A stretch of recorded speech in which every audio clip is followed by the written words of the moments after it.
welcome to 28 Days and Beyond, where we reflect and celebrate our history, our heritage, our culture, and our own authentic voice. And I'm your host, Alexander Evans, with my co-host, Amari Johnson. What's going on, man? We're going to talk about self-esteem. Yeah. And the black children or black kids in relation to achieving their dreams. Mm-hmm. That's deep. You was an inquisitive kid. Sure. And we was just talking about physics off camera. Mm-hmm. Give people that experience, man, because I think it's imperative. I think it's one of those things that's good. Of physics? Oh, no. Not knowing anything about? No, not that part, but the role, some of the things that you wanted to do when it came to physics and kind of. Oh, I got you. Well, you know what they say, right? Black people, black children are generally, some would say don't choose to go into what they call STEM, right? Or mathematics or sciences. Others would say that they're driven away from, right? They're discouraged from pursuing that career, right? Or that career path or that course of study. And, I could say that was certainly my experience in a certain respect, just with regards to a physics teacher who, through no malicious intent of his own, sort of had some ideas about who I was and what I would or would not be interested in, and kind of tailored that experience accordingly, you know what I mean? And I really enjoyed physics, but after that experience, I kind of just, pursued a different direction. So yeah, that's definitely something. What about you? Yeah, I know with me, I had a sense of self when I was young. Yeah. And I was more on the artsy side of the house. And when I tell people now and I do technology, they say, you don't look like a technology person. Yeah. Or they'll say, I play chess. They go, you don't look like you play chess. So I don't know what dumb looks like, but I think that's what they was indicating. But once again, we have these prototypes of how we define people predicated on what they do as opposed to who they look. And I know with me, if you have a sense of style or a sense of personality, people don't ascribe that to being highly intellectual or smart. And that's one of the things that I have experienced in my own personal life. But regardless of that, I always had a sense of self, so I didn't let that impact me too much. Got you. Well, self-esteem is obviously something that we often associate with young girls, right? They have to have positive body image, and often don't really think about how, as a community, as young girls, but also young boys, but also grown men and grown women also need to have a healthy sense of self-esteem. How do you think that sense of self-esteem will impact somebody, particularly in regards to what they see as possible for themselves? Well, one, I always tell people it's not others' esteem, it's not your esteem, it's self-esteem. So that's an internal thing, but once you find out what your innate abilities are, and once you are aware of them, believe them, and then act upon it, and then have that support system around it, I think those are some key ingredients in building your internal self-esteem when it comes to achieving those things in the STEM field particularly. Certainly. What are some ways that you could do that? Well, go after people, look for markers in life, aspire people who you want to be or who you want to emulate or who you mostly admire, and then find out, do research on their track and their journey, and then surround yourself with those kind of individuals to support, encourage, or sponsor you as well. Got you. We happen to be joined today by an expert. Right? That is Crystal Cubbage, who is Executive Director in New School Models for the School District of Philadelphia. And she's about to break it down. Let's break it down. So it's all the way broke. All the way broke. So when we come back, we'll be joined by Crystal Cubbage. Stay tuned. It was a case of brains and beauty as Michelle Obama and Charlize Theron joined forces to promote women in education to a group of young girls. The First Lady and the actress brought inspiring messages highlighting the need to empower women through education. Mrs. Obama encouraged girls across the world to have the confidence to be themselves. If I had worried about who liked me and who thought I was cute when I was your age, I wouldn't be married to the President of the United States today. The First Lady's Let Girls Learn initiative aims to reduce the number of girls not in school and thereby improve their financial security, health and independence. For me, this is personal. When I think about those 62 million girls that aren't in school, I think about myself, I think about my daughters, because quite frankly, all these girls, these are our girls. And I think about where I would be in my life if I didn't work hard in school and have the opportunity to go to college and then on to law school, I wouldn't be here. Welcome back to 28 Days and Beyond. And we have a lovely guest with us, Crystal Cubbage. Welcome to the set. Thank you. Happy to be here. So esteemed. What role does self-esteem play in the work that you do? Wow, what a question.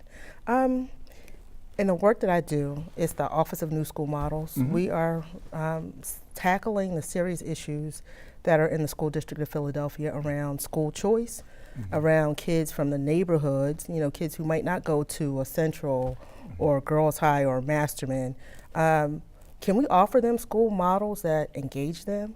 It's project-based, problem-based learning, and these models are a departure from traditional instructional models. And so there are a lot of levers to push and pull on at the district to gain support for them. And I would say I have to have the self-esteem to be able to make some really hard decisions. Know that I have the capability and experience to do some things that folks might be uncomfortable with, and know that I have the ability to sort of talk them through the conversation where it's a win-win. So it's a controversial body of work, not only at the district but in the city and the neighborhoods. And you have to have a lot of self-esteem to tackle something that will make people sort of unhappy or you. Yeah. Now, is self-esteem something that, is easily come by? Or is it something that was just, innate to you when you were growing up? I think that's a really complex question. That's my job. It's complex because I would say I probably didn't have self-esteem. Is that right? I was from West Philly. My hair was always short. I was a little chubby, really athletic, and I didn't consider myself popular. And I kind of still don't, but I'm at an entirely different place with it as an adult. At the same time, where all that's going on, I always had a sense of knowing. I was very capable. I could do stuff. I was good at school. I could run fast. I could dance. And anything I tried, I was pretty successful at it when I worked at it. So I knew that I could do stuff, and I knew I was a really good person. And I was very curious. So those things sort of carried me more than this sense of self-esteem. I think it's a really vague term.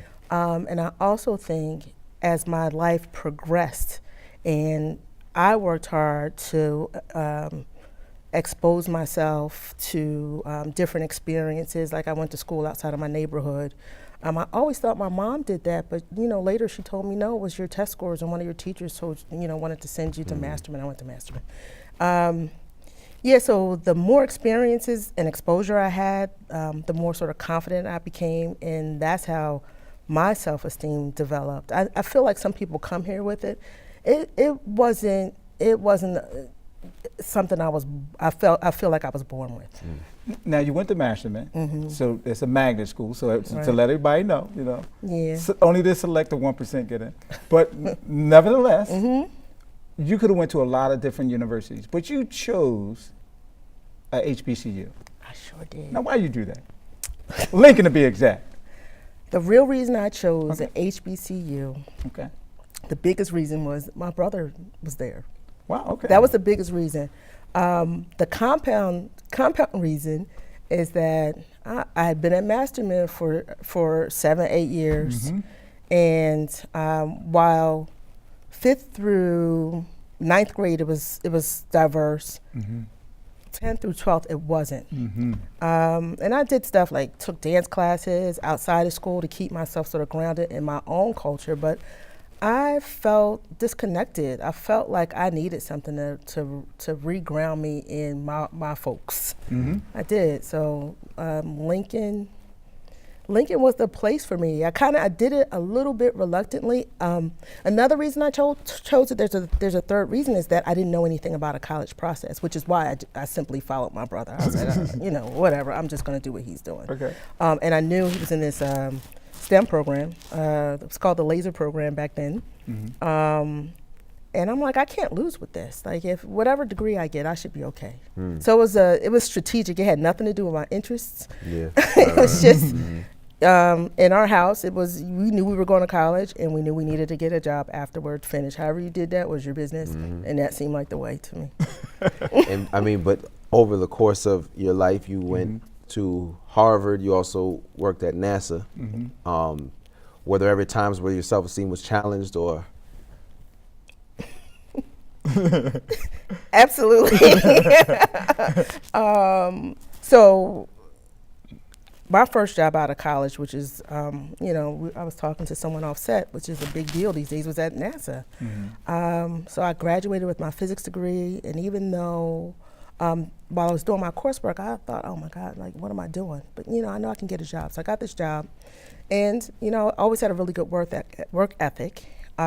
Started working and realized, my counterparts, white, Asian, male and female, they were getting more high visibility projects. They were getting more mentoring. I didn't feel like I was being encouraged. I didn't feel like I was growing intellectually or professionally.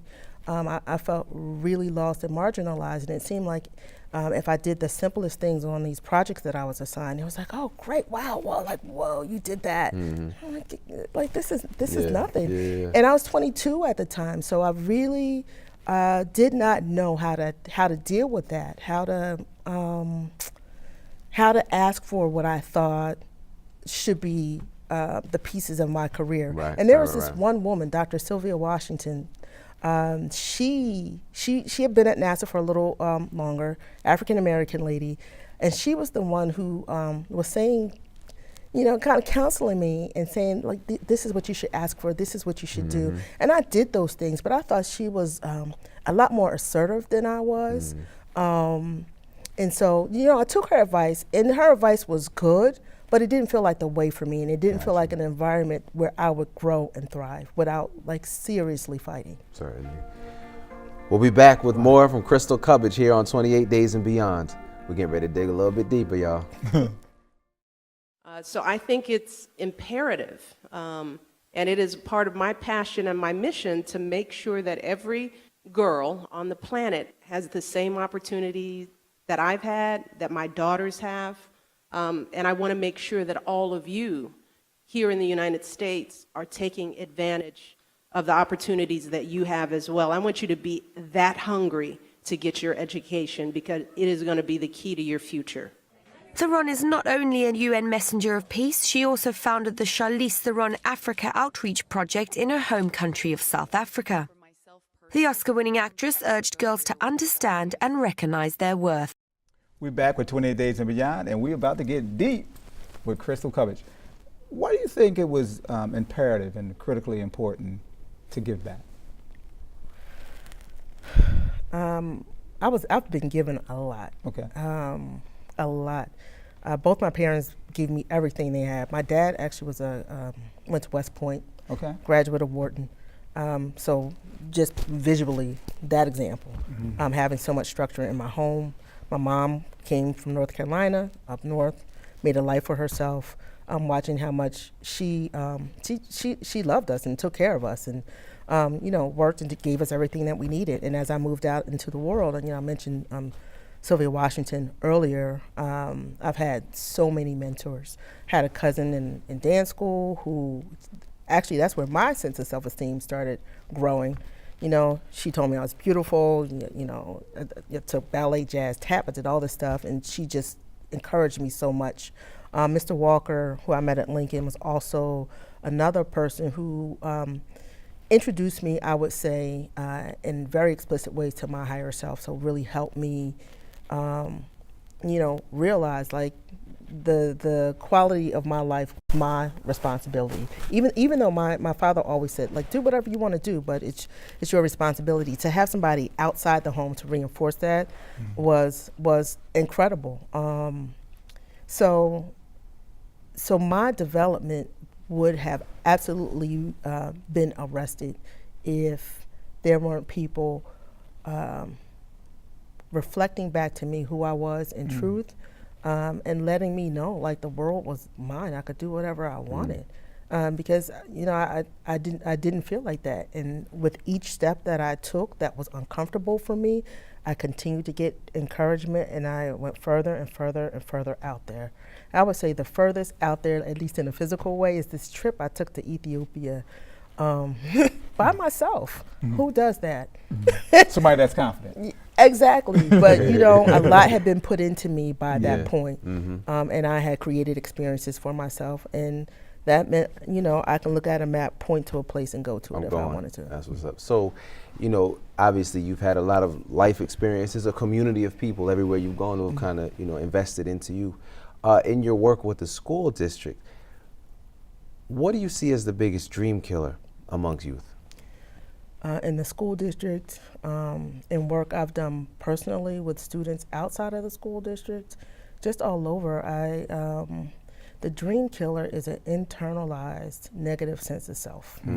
That's the dream killer. People can say really mean things to you, do mean things to you, as a lot of kids and adults do. And if you believe those negative caricatures of yourself, it's damning, it's dooming. That's the dream killer. So when it comes to and some of the things that you do, words of encouragement, words of support, and also you being the model, how does that begin to impact those people that have those internal forces working against themselves when it comes to their self-esteem? Well, the program that I'm most proud of that I created is called the Tuny Science Scholars Project. It's named after the man who was the principal of the school where I taught at in Cameroon, West Africa, when I did the Peace Corps. And it led me to start an organization called Teachable Moments International, nonprofit organization. And in that work and in that program, the goal of it really is to challenge students, their ideas of themselves, to ask them questions about where did that come from, because they rarely reflect on, I don't know why I think I don't do math well, they don't reflect on those things. I don't know why, even in restorative justice practices, it's all about reflection. And so the programs seek to emotionally, mentally, intellectually put students in uncomfortable places, forcing them to examine where their ideas of themselves came from. And when they do that, something shifts. And what shifts is like, oh, that's where that came from? I can have an impact on how I see myself, how I think about myself, how I project myself in the world. Like it's not arbitrary anymore. It's not something that's unknown to them, because many of us operate on ideas of ourselves, and we don't know anything about the evolution of those things.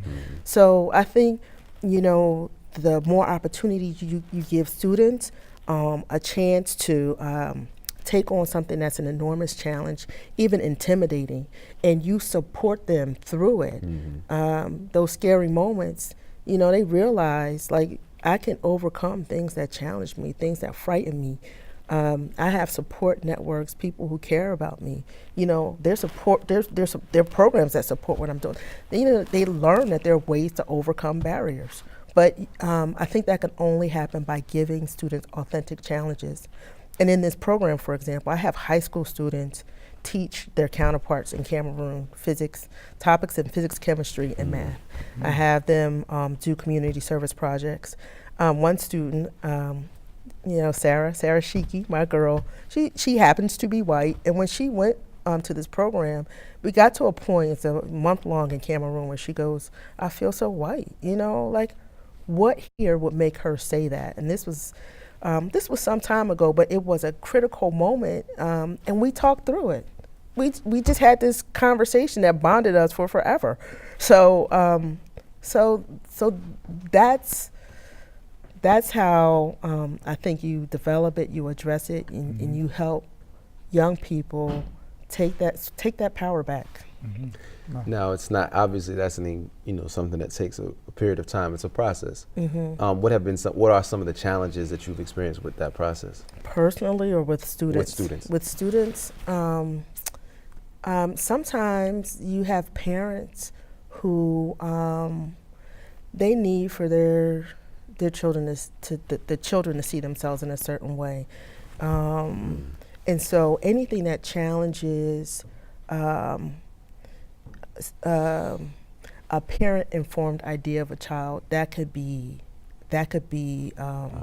very, very difficult, because in some family structures, I mean, kids really just have a place and a way that they need to see themselves, and anything outside of that is sort of unacceptable. And then, you know, when students start sort of exploring themselves in this way, it begins to separate them from friends that they have.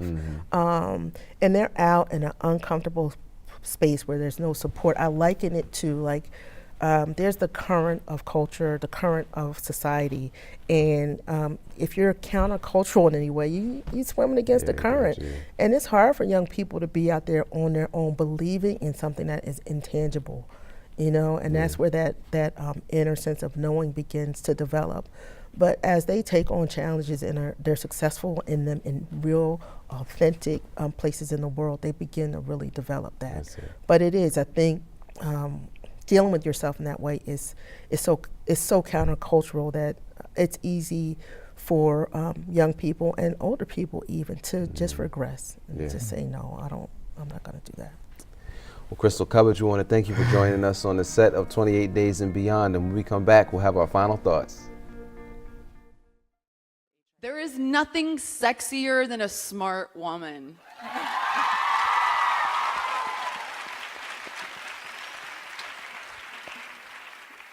We have been told to live by a certain mold, women, especially women, and it's time to break it. And it is up to us to do that. Stop waiting for men to do that. Look in the mirror and see yourself and say, I am sexy, I am attractive, I am smart, I am intelligent, I am powerful. We're back with 28 Days and Beyond with our final thoughts. Wow, self-esteem. Yep. What are some of the things came to mind as Crystal was talking about that and impacting youth? You know, one of the things that happened recently was, I guess it was about 2 going on 3 years ago, is Kendrick Lamar put out that song "I," right? Where he says, "I love myself." Oh yeah. And you know, it really brought this conversation to the forefront, particularly with regards to males. Like I said earlier, you know, a lot of times we think about it, and it's spoken about in regards to young women. But you know, this was a popular artist who was making a song proclaiming his own, you know, love of self, his own self-esteem. You know, and Crystal was up here saying that one of the very important things, I think at the root of this for her, is a positive self-image, you know, and think about the images that we receive all the time from all angles, even the internalized things, you know, that's definitely something that, you know, we need to address. And I think by a popular artist making a song like that is kind of calling attention to that issue. What about for yourself? You know, I think that what helps build esteem, and what I gathered is having a sense of accomplishments and a sense of doing difficult things. And once you're able to achieve those things incrementally and have those markers for success, you will begin to build a confidence about who you are. You know, it's funny, my son came, quick story, my son said he was afraid of this guy. I said, get strong, learn how to defend yourself, you'll become more confident. And he got stronger, and he didn't have to defend himself. I thought you were going to say he got beat up. I said, man, that's how you.